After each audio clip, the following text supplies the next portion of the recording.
Alors j'ai le plaisir et surtout la joie de présenter Olivier. C'est son deuxième passage en Belgique. Il était déjà venu à une invitation des rassemblements de préparateurs physiques en décembre 2016. J'ai connu Olivier surtout par l'intermédiaire de Michel Pradet, qui a déjà été un intervenant international au colloque Guy Namurois.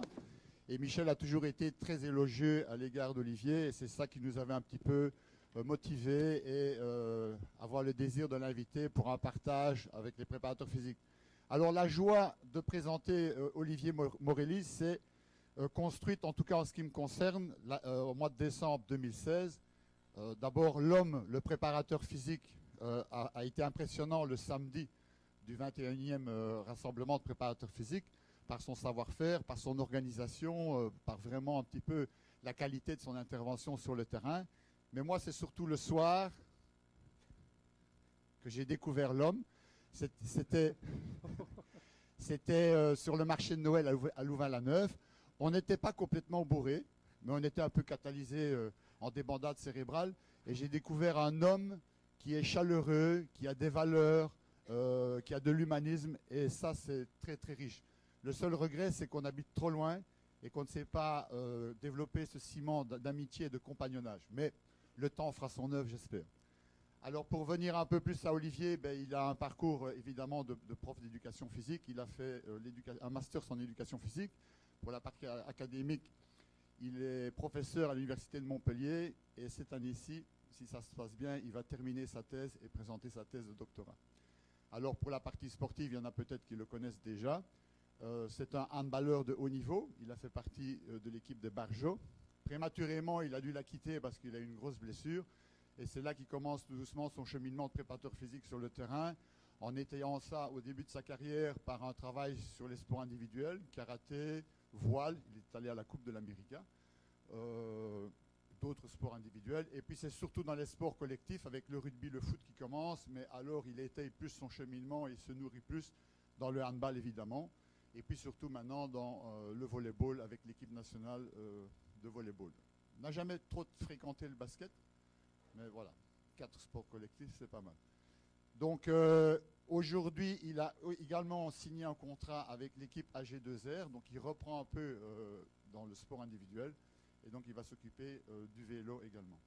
Donc tout ce cheminement, toute cette nourriture sur différents sports, fait qu'aujourd'hui, il n'a pas de l'expérience, mais il a de l'expertise, et je lui laisse la parole pour qu'il partage tout son savoir.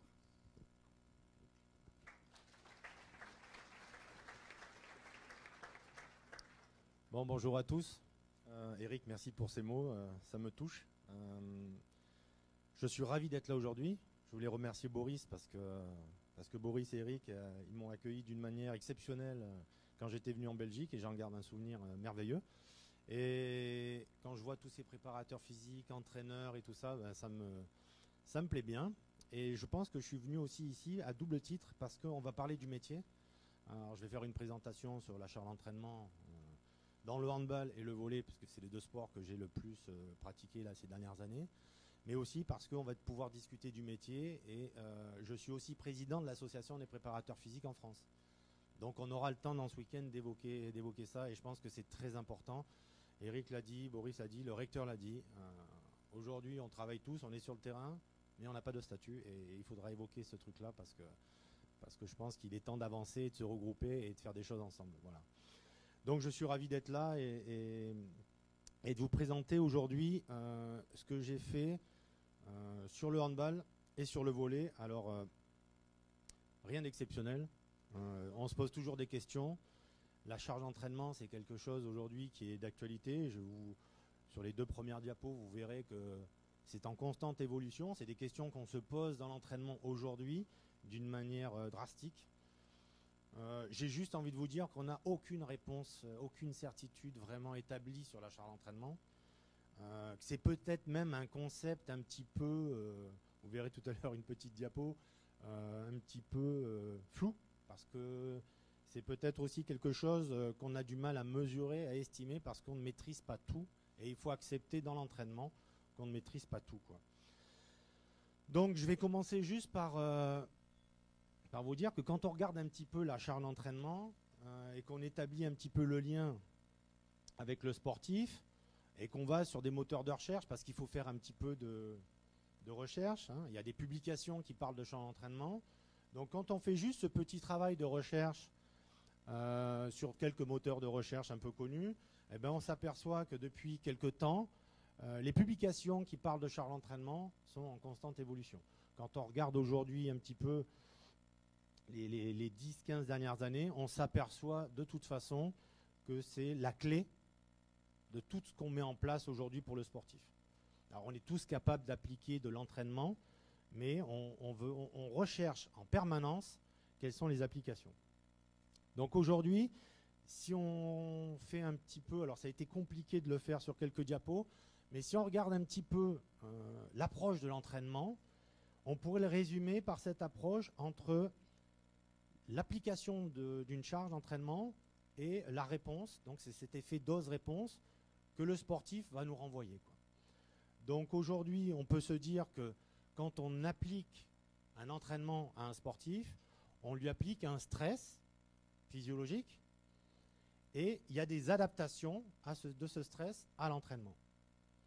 Donc on a ce côté charge interne et charge externe. En fait, on applique et derrière, le sportif nous répond en disant ça va bien, je progresse, ça va pas. Et on a ces deux aspects fondamentaux qui vont être de le mettre dans un état de surcharge ou de le laisser en état de sous-charge. Et vous voyez un petit peu ce gap-là entre j'applique de la charge d'entraînement et je lui en applique beaucoup ou je lui en applique pas assez et où sont les limites et comment moi je peux essayer de moduler cette charge d'entraînement. Alors si on regarde la littérature, on regarde qu'au niveau des paramètres externes et des paramètres internes, on a tout un tas de variables qu'on peut aller mesurer, qu'on peut aller chercher. Donc on voit ici dans les paramètres externes, on peut avec de nombreux outils, je reviendrai tout à l'heure, regarder le type de mouvement effectué par le sportif, regarder les vitesses de déplacement de ce sportif, le nombre de tirs, le nombre de sauts. Vous verrez tout à l'heure, j'ai pris des exemples notamment sur les sauts avec l'équipe nationale de volley. Donc ça, ce sont des indicateurs qu'on peut récupérer grâce au GPS, grâce aux accéléromètres. D'accord ? On peut aussi le récupérer par ce qui se faisait bien avant, c'est-à-dire de l'analyse notationnelle simple, d'accord ? Ou des systèmes vidéo qui existent notamment dans le football avec le système Amisco entre autres, et qui permettent d'avoir à la sortie d'un entraînement ou à la sortie d'un match la quantification de l'activité du joueur par poste, etc., etc. Donc ça c'est bien, ça nous donne déjà une lecture de ce que le joueur fait au quotidien dans son entraînement. Et donc on peut obtenir des statistiques assez classiques là-dessus. Maintenant d'un autre côté, on a comment le sportif va pouvoir vivre cette séance-là, ou ce match-là, et l'enchaînement de cette charge. Et donc c'est comment on peut mesurer les paramètres internes de réponse à l'entraînement. Alors là aussi, tout un tas de paramètres qui ont été utilisés, des variables utilisées. On a notamment la fréquence cardiaque, on a des questionnaires perceptifs qu'on peut donner aux sportifs à remplir qui nous permettent d'avoir un retour sur ce qu'il a vécu. On peut utiliser, et je l'ai fait quelques fois, la variabilité de fréquence cardiaque qui peut être un indicateur du système nerveux autonome, d'accord, et qui nous permet de regarder si le sportif, dans une période identifiée, est plutôt en dominante sur son système orthosympathique, parasympathique. Et puis on peut avoir aussi recours à des dosages biologiques. Voilà. Donc vous voyez, et d'autres paramètres bien évidemment. Et tout ça nous donne en fait cet élément qui, pour moi, aujourd'hui est indispensable. C'est-à-dire, d'accord, on applique de l'entraînement, mais comment le sportif nous renvoie, comment il vit son entraînement et le stress qu'il subit par l'entraînement. Voilà. Alors j'ai bien envie de vous dire, c'était un serpent de mer, quoi. On ne sait pas trop en fait. On ne sait pas trop. Moi, personnellement, aujourd'hui, quand un sportif arrive à l'entraînement et que j'ai décidé de lui faire un type d'entraînement, physique ou pas physique, je ne sais pas dans quel état physiologique il est aujourd'hui. Et je ne sais pas dans quel état il est physiologiquement et mentalement. Parce que justement, je ne l'ai pas vu depuis la veille. Je ne sais pas ce qu'il a fait. Pour vous donner un exemple, aujourd'hui, on s'occupe aussi des jeunes volleyeurs. Les jeunes volleyeurs, s'ils se couchent à 3 heures du matin parce qu'ils ont joué à la console, parce qu'ils sont sortis boire un coup avec des amis et tout ça, ça va amputer un petit peu leur potentiel. Quand ils arrivent, ils sont dans un état qui n'est peut-être pas optimal. Et j'en suis complètement aveugle. Alors il faut accepter dans l'entraînement aujourd'hui qu'on ne maîtrise pas tous les paramètres. Et donc aujourd'hui, c'est un petit peu flou. Et quand je vous dis qu'il faut garder un petit peu de recul sur l'entraînement, c'est parce que, allez, chez un sportif professionnel aujourd'hui, on va l'entraîner 4 heures, 5 heures dans la journée. En tout cas en sport collectif, hein, c'est à peu près ça. Mais qu'est-ce qui se passe dans les 20 heures qui restent? Qu'est-ce qu'il a fait dans les 20 heures qui restent de sa journée? Et on n'en sait pas grand-chose en fait. On peut lui poser quelques questions, on a des questionnaires, il ne faut pas être trop invasif, mais on n'est pas trop au courant. Et est-ce que ces 20 heures qu'il a passées en dehors de la structure ne sont pas des heures qui vont être préjudiciables à la performance, à son état de forme? Donc aujourd'hui, c'est quelque chose où on ne sait pas trop ce qui se passe et on essaie de récupérer un maximum d'informations en ayant toujours ce problème de ne pas pouvoir gérer toute sa vie. C'est pour ça qu'aujourd'hui, dans des clubs professionnels comme au football, on les met sur des journées continues. Hein, je l'ai vécu. Hein, on arrive le matin, il est 8h30, 9h. On en part le soir à 17, 18h. Ça nous permet de gérer les sportifs toute la journée et d'avoir un petit peu moins d'incertitude sur comment il vit, comment il mange, parce qu'on sait que c'est directement lié à sa performance. Alors, je vais vous donner un petit peu des exemples de ce que j'ai pu faire dans le handball. D'accord, donc j'ai travaillé pendant 12 ans, moi je suis un ancien joueur, et j'ai bossé dans mon club pendant 12 ans comme préparateur physique au Montpellier Handball. Et je vais vous montrer un petit peu ce qu'on a fait. Alors, je vous ai fait 2-3 diapos pour vous expliquer un petit peu le contexte du handballeur et ce que fait un handballeur. Alors aujourd'hui, quand on compare, bien évidemment, Montpellier est un club performant qui joue la Ligue des Champions, et puis on s'était aperçu au fur et à mesure des années qu'on avait beaucoup de fatigue, beaucoup de blessures qui arrivaient à des moments identifiés. Et donc je me suis amusé à comparer un petit peu le calendrier. Juste le calendrier, comment le championnat de France nous fait jouer, et surtout comment jouent les autres équipes. Alors je vous ai pris l'Allemagne et l'Espagne, parce que ce sont les deux grands championnats. Et bien on s'aperçoit juste qu'on a 40% de nos matchs qui ont joué à moins de 7 jours, parce que le calendrier est fait comme ça, parce qu'on a 5 compétitions nationales à gérer et que le calendrier est très resserré. Donc 40% de nos matchs joués tous les 7 jours. Donc la première constatation, c'est de se dire, bon ben, va falloir vite récupérer d'un match à l'autre, parce qu'on va enchaîner les compétitions. D'accord ? Comparativement, on va avoir l'Allemagne et l'Espagne, qui sont les deux plus gros championnats européens, qui eux, par contre, ils vont avoir quasiment 60 à 70% de leurs matchs qui sont effectués avec une semaine de récupération entre deux matchs. Donc vous voyez déjà, rien que sur le calendrier, on s'aperçoit qu'au début de saison à la fin de saison, l'effet fatigue des entraînements et des matchs aura une répercussion différente entre le modèle français et le modèle allemand ou espagnol. D'accord ? Donc ça, c'est déjà des choses à prendre en compte dans l'entraînement et qu'il va falloir un petit peu regarder de plus près. Alors quand on regarde la charge de travail d'un joueur professionnel de handball à Montpellier, on s'aperçoit aujourd'hui qu'il a différentes périodes, d'accord ? Donc une période de préparation qui est de l'ordre de 7 à 8 semaines. On a une période de compétition 1 qui dure de septembre à décembre. On a une deuxième phase de préparation en janvier. C'est souvent les calendriers internationaux avec des championnats d'Europe et des championnats du monde. Et puis on a une phase de compétition assez longue, de février à juin. On a beaucoup de soucis d'ailleurs. Et avec derrière une trêve qui est plutôt aléatoire. Donc dans cette première période de préparation, globalement, c'est là qu'on travaille beaucoup physiquement, c'est là qu'on développe les qualités physiques du joueur, comme dans énormément de sports collectifs notamment. Mais on a quand même quelques matchs et on peut avoir une partie de l'effectif, hein, je l'ai mis en dessous là, qui peut avoir des matchs avec son équipe nationale qui n'est pas disponible. Un exemple, quand c'est les Jeux Olympiques, on peut avoir une grosse partie des joueurs qui ne sont pas concernés par le club, qui sont en équipe nationale et qui vont faire des matchs amicaux, des matchs officiels. On va avoir 2 grandes périodes de compétition, vous voyez. Donc dans ces périodes-là, l'équipe nationale ne se regroupe quasiment pas. On a à peu près 3 matchs par joueur. Et tout le reste, c'est fait par le championnat, où on a énormément de matchs à jouer ici, que sur le championnat de France. D'accord ? Et derrière, on a des phases un petit peu des trêves, où le joueur va se remettre en préparation un petit peu ici, là, puisqu'il vient de finir sa période de compétition et qu'on va recommencer début février. Et donc là, on a à peu près 4-5 semaines pour retravailler un petit peu, pour régler les détails. Alors, dans cette idée de calendrier, d'organisation annuelle, j'ai travaillé, mes travaux de doctorat se sont faits sur la saison entière, et on s'est inspiré d'une étude espagnole, d'accord, qui s'est dit, bon ben ok, le modèle du handballeur, c'est quelque chose de contraignant, c'est une longue saison, beaucoup de matchs, beaucoup d'entraînements. Alors on va essayer de mesurer des choses.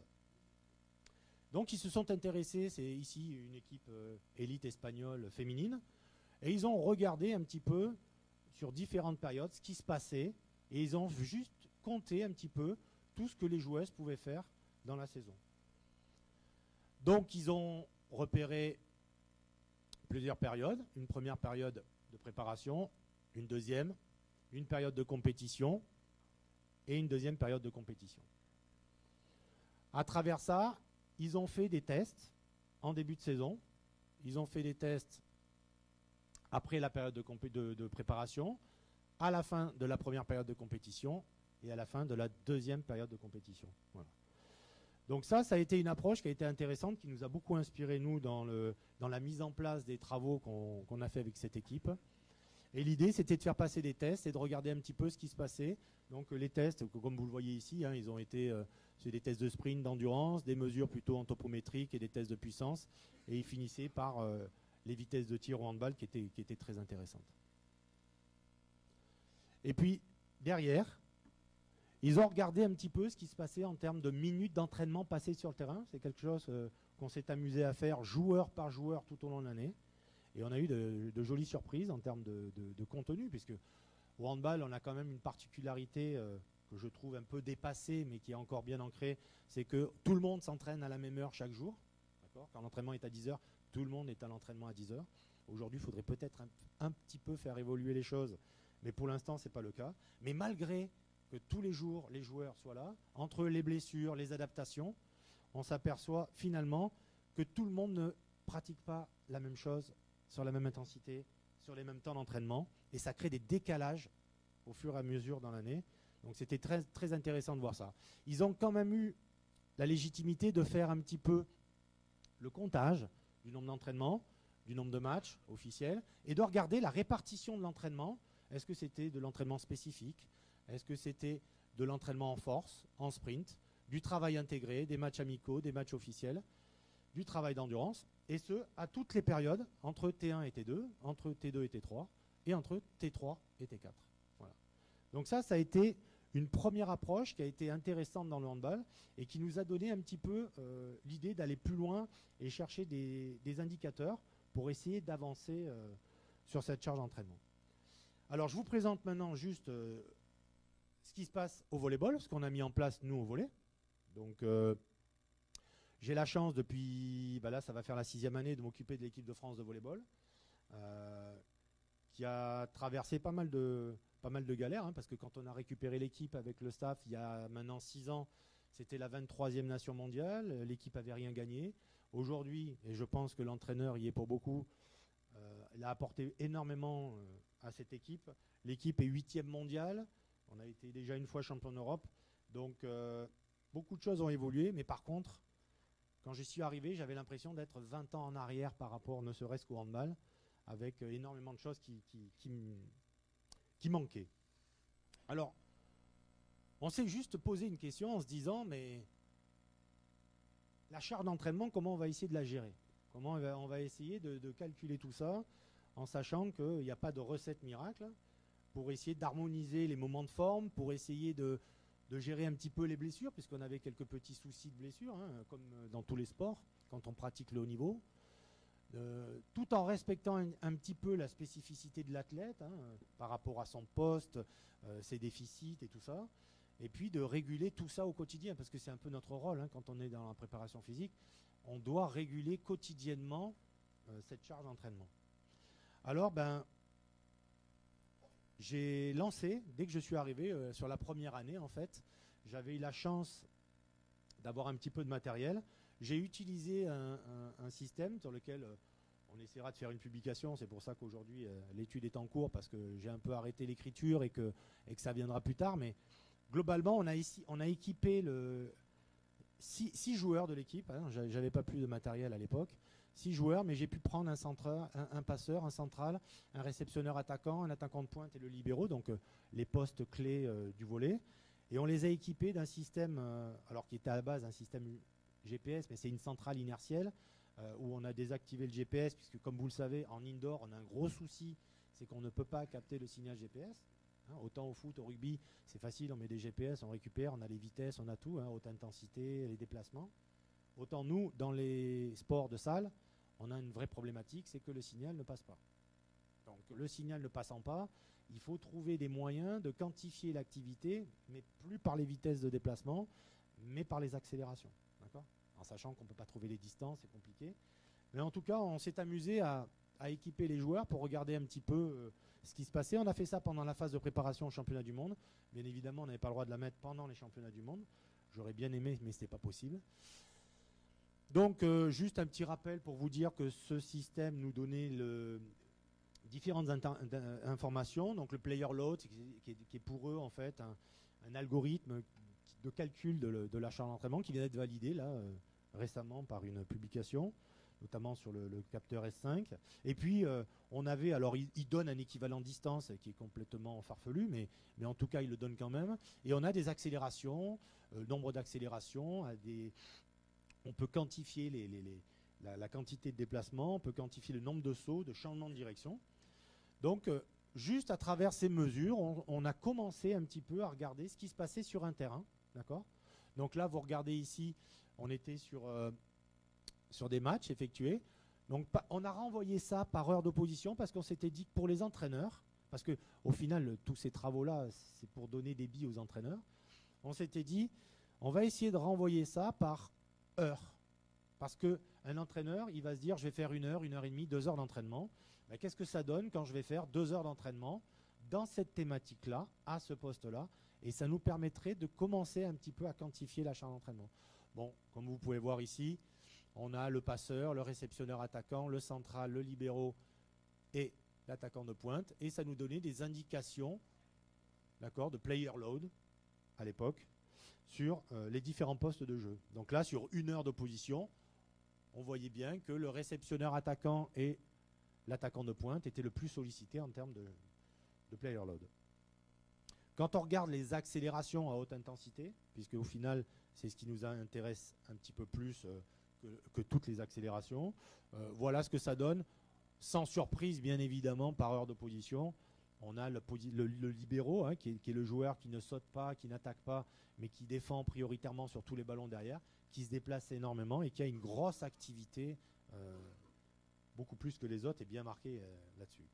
En termes de changement de direction aussi, quelques pistes, mais là aussi, pas surpris des résultats, c'est-à-dire on a le libéro qui a une très grosse activité de déplacement au regard des autres postes, et là aussi, pas de surprise.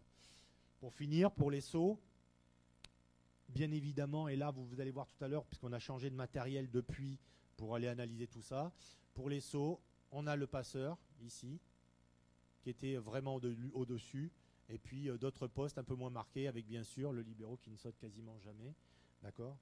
Juste pour faire 2-3 passes quand il y a besoin.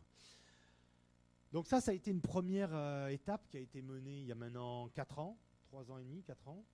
Et sur le marché est arrivé un nouvel outil, d'accord ? Et cet outil est un accéléromètre qui nous permet juste de détecter la hauteur des sauts, d'accord ? Mais cet outil a été utilisé par toutes les équipes première, deuxième, troisième mondiale. Et donc on a eu la chance d'acquérir cet outil-là et on a commencé à essayer de modéliser un petit peu la quantité de sauts par entraînement et par match de l'équipe.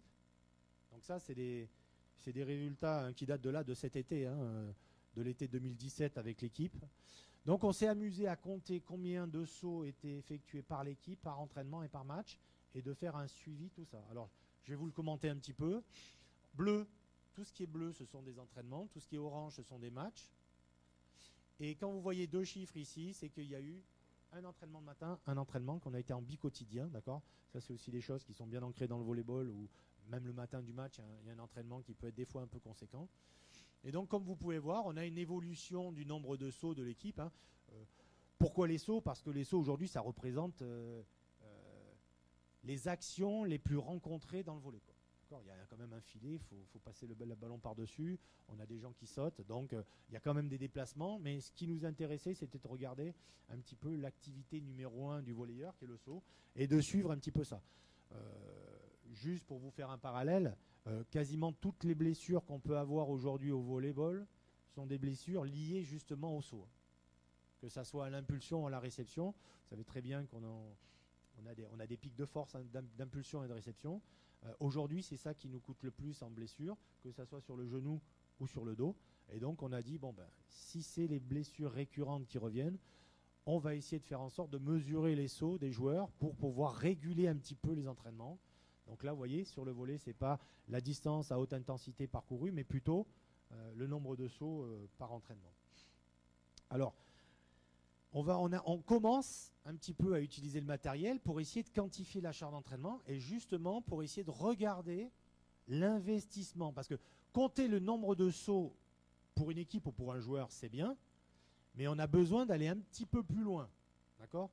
Je vous fais un parallèle. Aujourd'hui, un joueur, par exemple, on prend ce joueur ici, ce joueur-là, qui est l'attaquant de pointe, saute environ 67 fois par prise, entraînement au match. Est-ce que c'est beaucoup? Est-ce que c'est pas beaucoup? J'ai du mal aujourd'hui à vous dire, est-ce qu'il doit ou pas sauter au-dessus? On prend le rugby.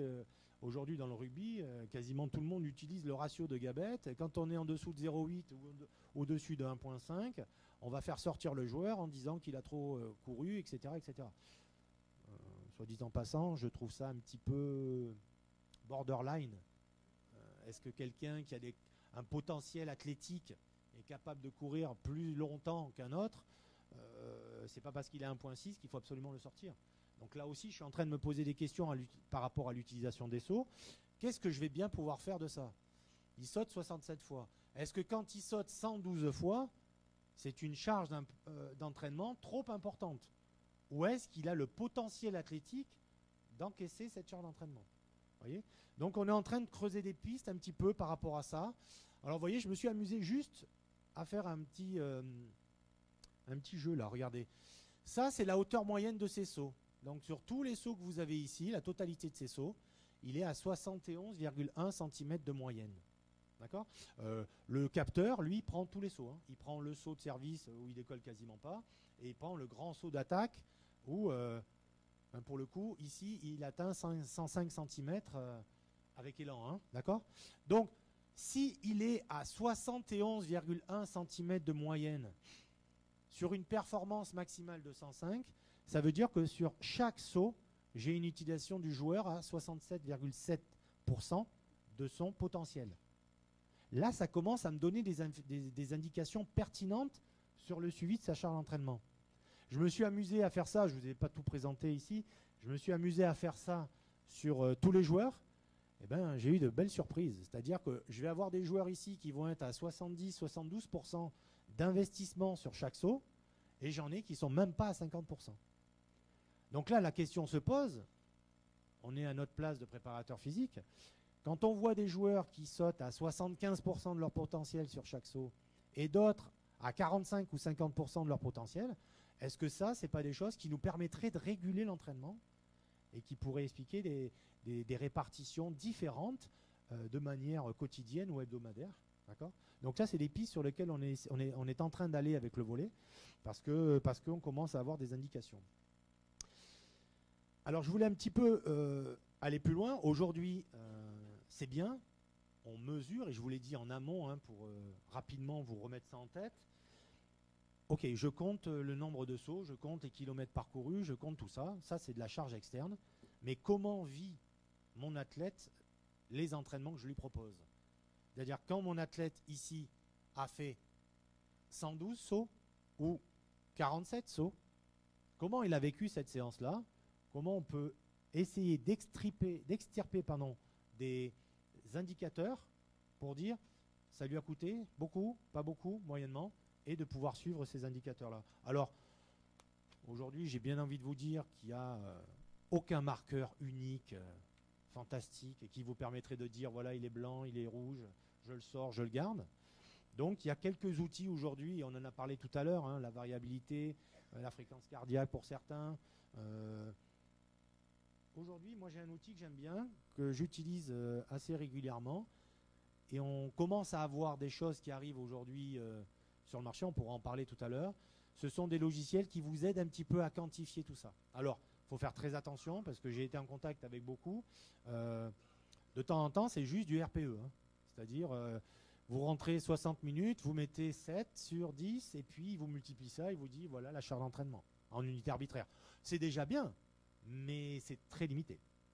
Aujourd'hui, moi j'ai utilisé un outil avec l'équipe de France de volley, avec le hand sur les dernières années, qui est un outil qui a été développé par Stéphane Morin et donc Training Load Pro avec un algorithme de calcul assez sophistiqué derrière. C'est un système qui aide à planifier les séances et qui nous aide à prendre des décisions. Alors, c'est simple, hein, c'est du remplissage. C'est-à-dire c'est subjectif. Il n'y a aucune mesure invasive. D'accord ? C'est un logiciel qui est gratuit aujourd'hui. Alors, je ne suis pas là pour lui faire de la publicité. Hein. Je suis là pour vous dire, j'ai essayé pas mal de choses. Ça marche plutôt bien. Et j'ai quand même vérifié de temps en temps des choses où on pouvait être alerté en disant, attention, le joueur, là, il a un stress score qui est un peu haut. On risque de... Et puis, quelquefois, ça arrivait que le joueur se blessait derrière. Et puis, ça venait régulièrement. Et tu te dis, bon, finalement, ça marche plutôt pas mal quand le joueur est plutôt assidu. Alors, on est bien d'accord, et on a parlé ce matin avec Boris, tout ça, c'est au bon vouloir aussi du joueur. Hein. Là, je vous mets ici que ça permet d'avoir une interface pour le sportif et pour le staff. Moi, tous les jours, j'allais sur l'interface pour remplir. Il y a tout un tas de critères. Le joueur devait faire pareil. Hein. Faut leur courir un peu après. Il y en a qui oublient. Il y en a qui, au bout de 15 jours, n'ont plus envie de remplir, etc., etc. Tout ça, ce sont des biais sur le résultat final. Mais en tout cas, j'ai trouvé que ce logiciel-là était plutôt intéressant dans la mise en place d'une stratégie d'entraînement. Et puis finalement, quand vous expliquez bien aux sportifs que c'est pour suivre un petit peu leur état de forme, j'ai envie de dire, même si j'aime pas trop ce terme-là, en tout cas je l'ai fait avec l'équipe nationale, ça s'est plutôt bien passé. Chez les jeunes, c'est peut-être un peu plus compliqué des fois, parce qu'ils oublient, parce qu'ils ont d'autres choses à faire. Mais quand on explique bien les choses, ça marché bien. Et donc, ça nous a permis un petit peu de quantifier les évolutions de la charge et de regarder un peu, à partir des faits différés cumulés, comment avancer l'athlète dans sa programmation. Et si, quand on était proche des compétitions, il y avait besoin de réajuster ou pas, et justement éviter de faire des choses en urgence. Donc ça, c'est un outil qui aujourd'hui, je pense, ça ou d'autres, hein, parce qu'il n'y a pas que celui-là, doit nous permettre de mieux gérer la planification globale d'un sportif. Alors c'est beaucoup de travail et de discussion avec l'entraîneur en chef, avec les entraîneurs adjoints, avec le médical. Et puis ça permet aussi de regrouper les informations, puisque tout le monde a accès à ça avec des codes d'accès particuliers, il y a des niveaux d'accès particuliers, mais c'est intéressant. Alors je vais juste finir, et je pense que ça fera plaisir à Eric. Moi, je suis un préparateur physique un peu ancien, ça fait 20 ans maintenant que j'en fais. Il y a des nouveaux préparateurs physiques qui sortent d'université tous les ans. La technologie, c'est très intéressant, c'est très important. Et je pense aussi que ça nous amène des indicateurs qu'on ne pourrait pas avoir sur le terrain normalement. D'accord ? Maintenant, j'ai bien envie de vous dire aussi, ce que je regrette, c'est que les préparateurs physiques puissent se mettre dans une position de prise de décision juste par rapport aux outils, en oubliant ce qui se passe sur le terrain. D'accord ? Et c'est ce que je vous ai dit ici, quoi. C'est que le regard de l'entraîneur, il est très important. Vos sensations sont très importantes. Les outils nous donnent juste une indication. La prise de décision finale, ça doit être vraiment le chef du dispositif, donc l'entraîneur, qui la prend. On est là juste pour donner quelques informations. Une anecdote, avec l'équipe de France de volley, maintenant on a tout en live. J'ai le nombre de sauts des mecs pendant l'entraînement, pendant les matchs, en live. Je pourrais très bien dire, et on a essayé de le développer à l'entraîneur, comme quand vous êtes sur des jeux vidéo, hein, ben là, il est en train de sauter, mais plus il saute, moins il saute haut, quoi. Peut-être que l'indication à ce moment-là pour l'entraîneur de dire attention, il y a une dégradation marquée de la qualité de saut au fur et à mesure des matchs. Est-ce que tu as besoin de cette information-là? Est-ce qu'elle est pertinente pour toi pour pouvoir avancer? Réponse de l'entraîneur, je n'en veux pas. Je n'en veux pas parce que pour lui, il peut compenser une baisse de hauteur de saut par de l'expérience, par un ballon qui est plus accéléré, etc. Et donc aujourd'hui, donner des informations a posteriori, c'est toujours intéressant pour lui pour voir s'il est dans la bonne direction. Mais le jour du match, il veut aucune information. Il veut se fier juste à sa sensation, ce qu'il regarde, ce qu'il voit. Et il m'a répondu une chose en disant, tu sais, pour pas le citer, Erwin Ngapet, même s'il saute pas haut, il est capable de prendre un ballon comme personne parce qu'il a l'expérience et le niveau et marquer un point important. Si on avait écouté les indicateurs, il serait sorti du terrain. Et moi, je ne veux pas en arriver là. Voilà. Donc, écoutez, je suis à votre disposition pour des questions par rapport à cette présentation. Merci beaucoup.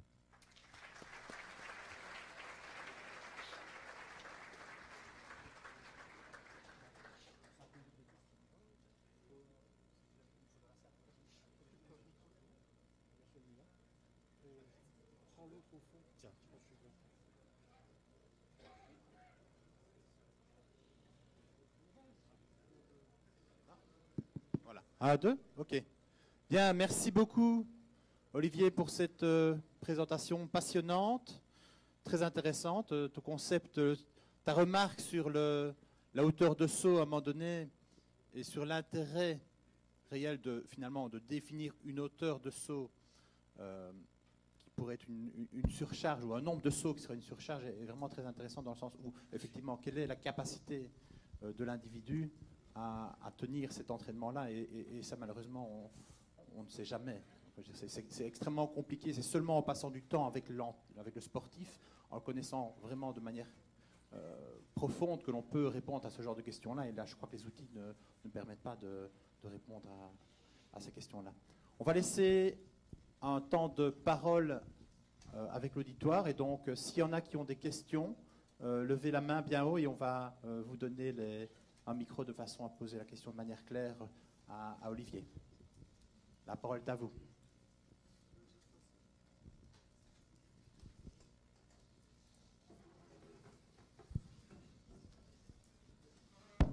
Allez, il faut parler. Hein. Qu'est-ce qui veut le micro? C'est toujours le premier? Ah, je vais commencer. Je travaille pas mal avec les charges de travail. Ça reste très subjectif, mais je m'en fous. Parce que sur la ligne du temps, je pense que ça s'inscrit dans une certaine objectivité. Et ce que j'aime bien, c'est que ce soit l'athlète qui soit pilote de la charge, pas l'entraîneur. Et je pense que ça peut être un très gros moyen de communication avec les athlètes. Alors parfois, ça fout un peu la merde, mais parfois, c'est très positif. Qu'est-ce que tu en penses? Oui, non, ce sont des choses. Je pense que dans le dispositif, c'est l'athlète qui est au cœur. D'accord. Nous, on est là pour optimiser la performance, empêcher qu'il se blesse trop souvent, parce qu'on sait très bien que le sport de haut niveau, c'est délétère pour la santé. Et on est obligé de faire, je vais parler comme ça, on est obligé de faire un peu de casse de temps en temps, quoi. D'accord. Je rencontre le problème aujourd'hui dans le volley. Je suis arrivé. Donc là, aujourd'hui, je coordonne toute la préparation physique de la fédération. Je m'occupe des garçons, des filles, du beach volley. Alors, je reste avec Léa quand on part en déplacement, en compétition. Mais je suis en charge de programmer tout le travail. Et aujourd'hui, j'ai le souci chez les filles. Les filles sont 48e, c'est la 48e nation mondiale. On n'a pas de résultat, mais on est qualifié aux Jeux Olympiques. En 2024, on va représenter, on va mettre une équipe féminine là-bas. Aujourd'hui, si c'est pour prendre 25-5 à tous les 7 et finir dernier, on va y être, mais on va faire de la représentation. Je ne sais pas si ça va être très bénéfique. Et aujourd'hui, le problème que j'ai avec ça, c'est qu'on ne travaille pas assez, l'athlète n'est pas au cœur du projet. Et moi, j'ai envie de remettre l'athlète au cœur du projet. Et donc, chez les garçons, c'est plutôt bien fait. Chez les filles, c'est catastrophique. Et donc, aujourd'hui, chez les filles, il va falloir embrayer sur une autre stratégie, c'est-à-dire mettre l'athlète au cœur du dispositif et surtout les faire travailler, quoi. Et donc, à partir de là, mettre en place des choses où on va vraiment tout mesurer, tout calculer et surtout les mettre au travail. Mais pour ça, il faut que les filles intègrent que c'est pour elles, quoi. Que c'est pour elles et elles doivent s'approprier ce truc-là. Aujourd'hui, elles sont complètement spectatrices de ça, quoi. elles subissent, elles arrivent, elles s'entraînent, on leur dit tu fais blanc, mais il n'y a aucun marqueur, il n'y a rien, on s'occupe de rien. Bon, il y a beaucoup de travail chez les filles, mais je te rejoins complètement sur ce côté-là. Une autre question? Ah, super.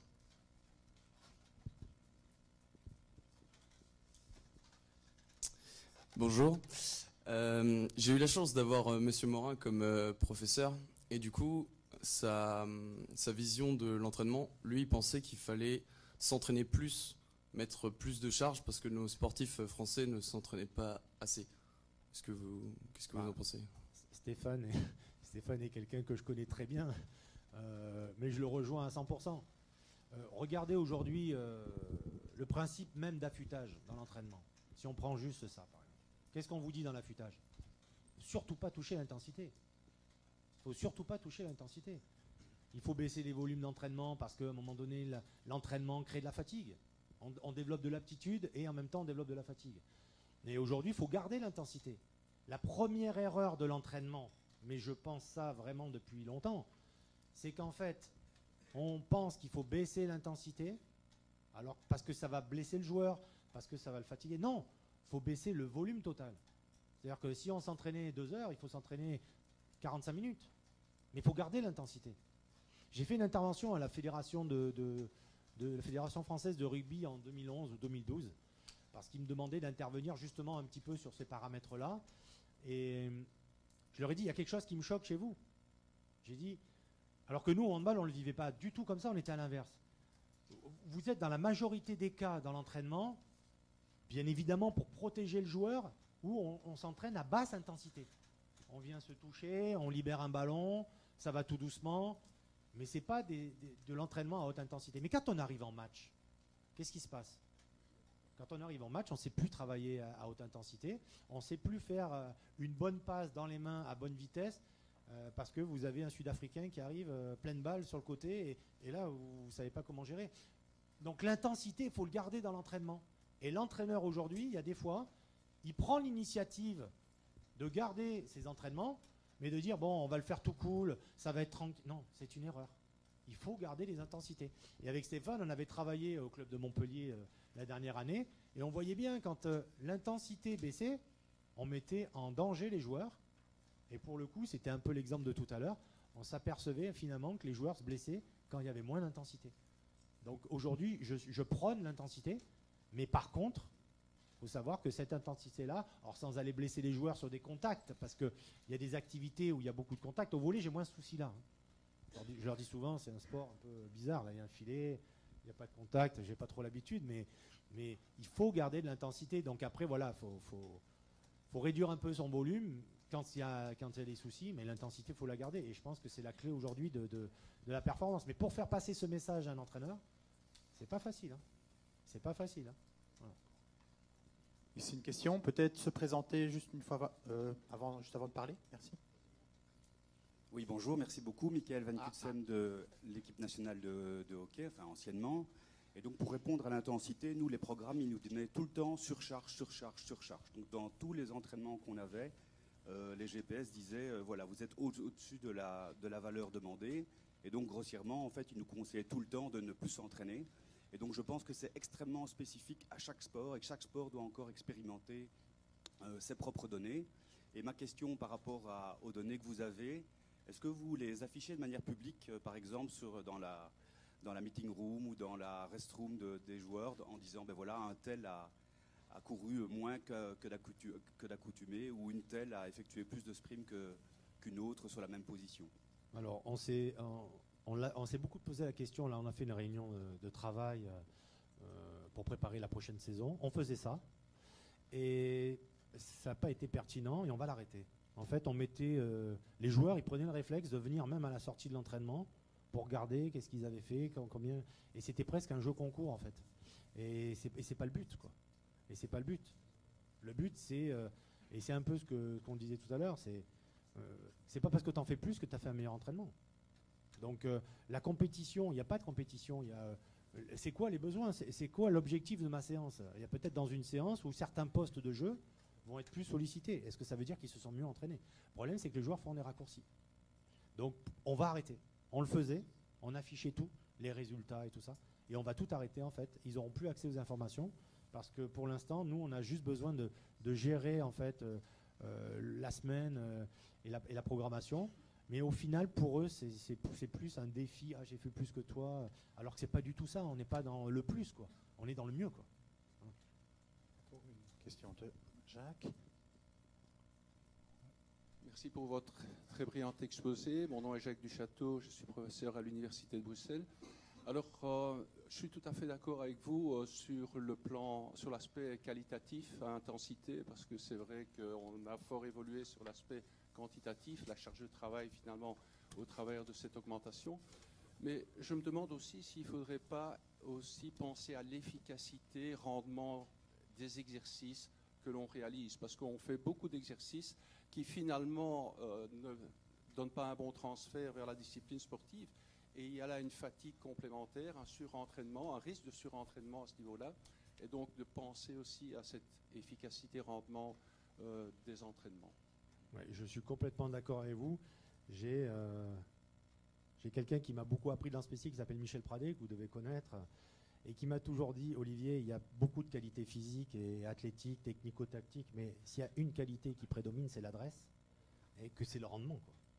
On peut courir beaucoup, sauter beaucoup, si on n'est pas adroit, et s'il n'y a pas du rendement, ça ne sert à rien. Donc ça doit être la chose qu'on doit chercher à chaque fois.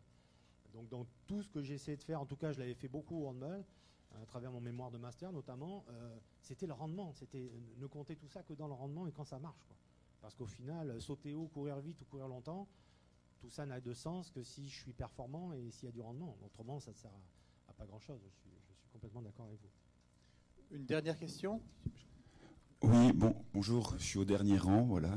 Olivier Frédéric, RPQ, on s'est croisé au dernier rassemblement où tu étais venu. Tu as dit tout à l'heure qu'en sport co, obliger tout le monde à s'entraîner à la même heure, c'était dépassé. Ou en tout cas, pas optimal. Est-ce que tu pourrais donner une solution que tu évoquerais par rapport à ça? Parce que ça m'intrigue un petit peu. Ah mais j'en ai des solutions, ça va coûter cher au club, hein. Mais la solution c'est quoi? La solution c'est de se dire tout ce qu'on a tous vécu et qu'on mesure tous et on sait que c'est la physiologie de l'homme, quoi. C'est-à-dire qu'on se lève des fois le matin, il y en a qui ne sont pas faits pour s'entraîner le matin. Faire du travail de force le matin, j'étais encore en visite de Paul, lundi, mardi, mercredi, là sur la région de Bretagne, pour voir un Pôle Espoir s'entraîner. Ah, le seul créneau qu'ils ont, c'est le matin à 7h15, les gamins. Et ils vont faire de la force maximale. Mais moi, je veux bien, s'ils se sont levés à 4h. Et encore. Et donc, ça veut dire qu'aujourd'hui, ça ne marche plus, ça. Donc, si j'avais un modèle optimal, ça serait de dire, peut-être qu'il y a quelques mesures à faire, il y a des travaux qui ont été un peu menés sur la chronobiologie, on sait qu'on fonctionne un petit peu comme ça, c'est de te dire peut-être, il faudrait peut-être mettre quelqu'un à plein temps, voire 2, voire 3, voire 4.